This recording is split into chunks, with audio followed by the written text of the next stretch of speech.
You have a contract to purchase a home, and your inspector asks if you'd like to have a radon test. Like many people, you've never even heard of radon, and you don't know whether you should have a test done. So today I'm going to share some information with you about radon so that you can make an educated decision.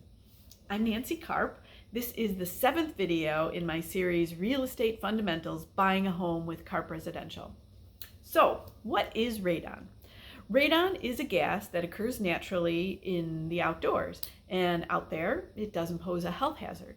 However, if radon is in an enclosed space and the concentration of this gas becomes too high, it has been known to cause cancer.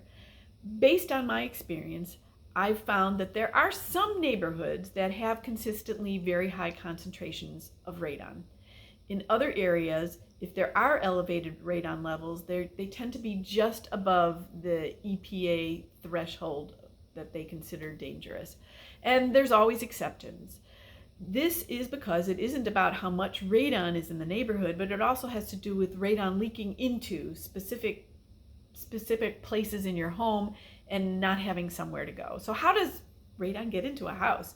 It's believed that the radon comes in through the foundation. So the radon tests are done in basements or in any rooms that are over a crawl space or any room that is over a concrete slab foundation.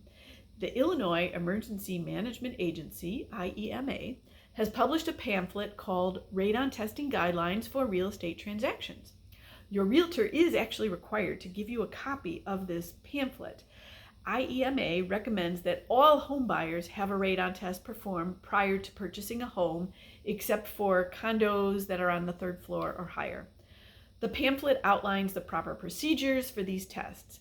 Some people decide not to do a radon test, and this is a personal decision.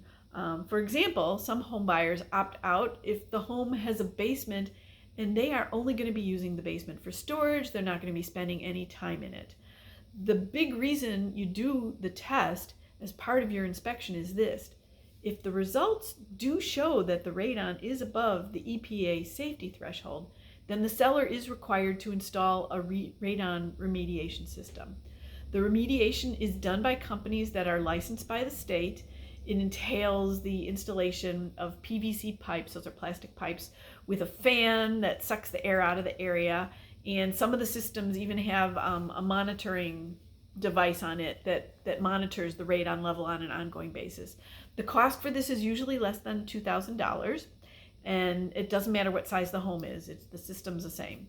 After the system's installed, the seller is also responsible for doing another test to ensure that the system's working properly. One last comment about radon. If the seller conducted a radon test when they purchased their home, they do have to disclose this on a radon disclosure form. Then the buyers receive that. This form also tells you whether or not they installed a remediation system. So obviously, if there already is a system in place, you don't need to do a test. However, what if they tested 7 years ago and the results were below the EPA threshold? Do you still need to do the test? This is a very gray area, and again, it's a personal decision. So I hope this information is helpful. Please reach out if you have any questions. Our next video in this buyer series will cover attorney review. And I do want to point out, not all states use attorneys for real estate transactions. If you are buying in Illinois, this next video will definitely apply to you. This is Nancy Karp with App Properties and the Karp Residential team. Thank you so much for watching.